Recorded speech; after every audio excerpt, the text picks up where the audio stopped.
4 शेयरों पर रखिए नजर और वो है Bharat Forge, RK Forging, Ramakrishna Forging जिसे आप कहते हैं, मदरसन यानी कि संवर्धन मदरसन और जीएनए एक्सेल्स। क्योंकि कल फरवरी महीने के नॉर्थ अमेरिका के क्लास 8 ट्रक बिक्री के आंकड़े हैं। इन बिक्री के आंकड़ों से इन चारों शेयरों में सीधा असर होता है। तो 10% ये आंकड़े बढ़कर आए साल दर साल और जो बिक्री है वो करीबन 22,788 यूनिट पहुंचती हुई नजर आई। ओके, दूसरी बड़ी खबर जिस पर आप सबको रखनी है नजर वो आ रही है Mahindra and Mahindra financial services की तरफ से। फरवरी के कुल डिसबर्समेंट में 53% की बढ़ोतरी देखने को मिली है। एफिशिएंसी ने भी अपने आप को होल्ड आउट ही किया है, 98 से 1% घटकर 97% के आसपास रही है। और लोन बुक पर नजर डालें तो यहां पर मासिक आधार पर 1.5% की वृद्धि देखने को मिली है। नेटको फार्मा 8 मार्च को होने जा रही है बोर्ड बैठक और बोर्ड बैठक का एजेंडा इनके शेयर होल्डर्स को खुश करने वाला है। बायबैक पर होगा विचार। नजर रखिए शेयर पर 4% ऊपर खुलने के संकेत पहले दे रहा है।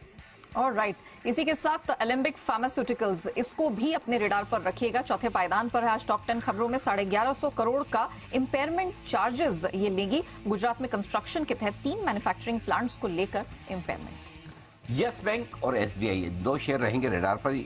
रॉयटर्स के हवाले से जो खबर आती दिख रही है वो ये कि यस बैंक में एसबीआई का है 26% हिस्सा। Alright. ये हिस्सा लॉक इन खत्म होने के बाद एसबीआई घटा सकता है, बेच सकता है पूरा कुछ पार्ट में। 6 मार्च को हो रहा है लॉक इन पीरियड खत्म। तो देखते हैं एसबीआई यस बैंक पे अपनी जो स्टेक है भारी भरकम उस पर क्या व्यू लेता है। बिल्कुल, तो यस बैंक एसबीआई इस पर खबर पर तो नजर रहेगी, लेकिन मिस मत करिएगा मॉयल लिमिटेड को। छठे पायदान पर है। फरवरी प्रोडक्शन और सेल्स के अपडेट निकल कर आए हैं, दोनों में ही वृद्धि देखने को मिली। उत्पादन देखें तो 10% की बढ़त यहां दर्ज हुई है और मैंगनीज ओर की जो बिक्री है उसमें 19% का इजाफा दर्ज किया गया है। एंजल वन देश के दिग्गज ब्रोकिंग हाउस के यहाँ पर फरवरी महीने के बिजनेस अपडेट्स आते दिखे।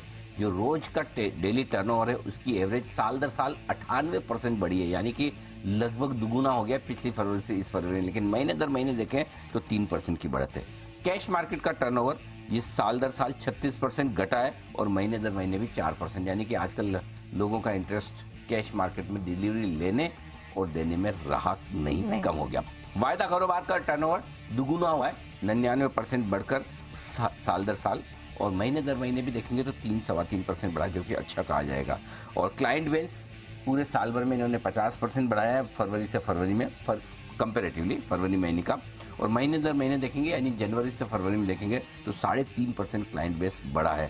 तो ये बड़ा इंटरेस्टिंग है। और रिटेल टर्नओवर मार्केट जो है पूरा, उनमें जो इनका मार्केट शेयर है वो लगभग 70 बेसिस पॉइंट महीने दर महीने बढ़कर आया है और साल दर साल 178 बेसिस पॉइंट, यानी कि नंबर्स ओवरऑल अच्छे कहे जाएंगे। इसके साथ साथ स्टील स्पेस पर रखिएगा नजर। टाटा स्टील, जेएसडब्ल्यू स्टील और सेल खासतौर से यहाँ पर फोकस रहने वाला है। कुछ न्यूज़पेपर रिपोर्ट्स यहाँ पर निकल कर आई जो इस तरफ इशारा कर रही हैं कि जितने भी ये भारतीय स्टील प्रोड्यूसर्स हैं वो फिर एचआरसी यानी कि हॉट रोल्ड कॉइल्स हैं उसकी कीमतें बढ़ाने की तरफ विचार कर रहे हैं, देख रहे हैं। और ये वृद्धि इसी महीने 1000 से 2000 रुपए के आसपास देखने को मिल सकती है। सारे सीमेंट शेयर रहेंगे आज सुर्खियों में गोल्डमैन की रिपोर्ट की वजह से। जहां रिपोर्ट जो सबसे बेहतरीन आई है वो आई है अल्ट्राटेक पर। उन्होंने टारगेट 7650 से बढ़ाकर 8500 का किया है। दमदार रिपोर्ट, ये सबसे बेस्ट रिपोर्ट। ठीक ठाक सी रिपोर्ट श्री सीमेंट के लिए है, माफ कीजिएगा डालमिया भारत के लिए ठीक ठाक सी रिपोर्ट है, जहां उन्होंने टारगेट 1950 कर दिया है। 1725 से बढ़ाकर 1850 के आसपास स्टॉक है। खराब रिपोर्ट जो है वो 3 शेयरों पर है। श्री सीमेंट यहाँ डबल डाउनग्रेड हुआ है, 23,550 से टारगेट घटाकर 22,100 किया है। अंबुजा में टारगेट 428 से घटाकर 375। एसीसी पर टारगेट 2315 से घटाकर 2035 पर। तो इन 3 शेयरों पर रिपोर्ट है खराब। Okay, and last but not the least, Divgi torque transfer systems IPO, उनके मैनेजमेंट से भी हमने बात की थी।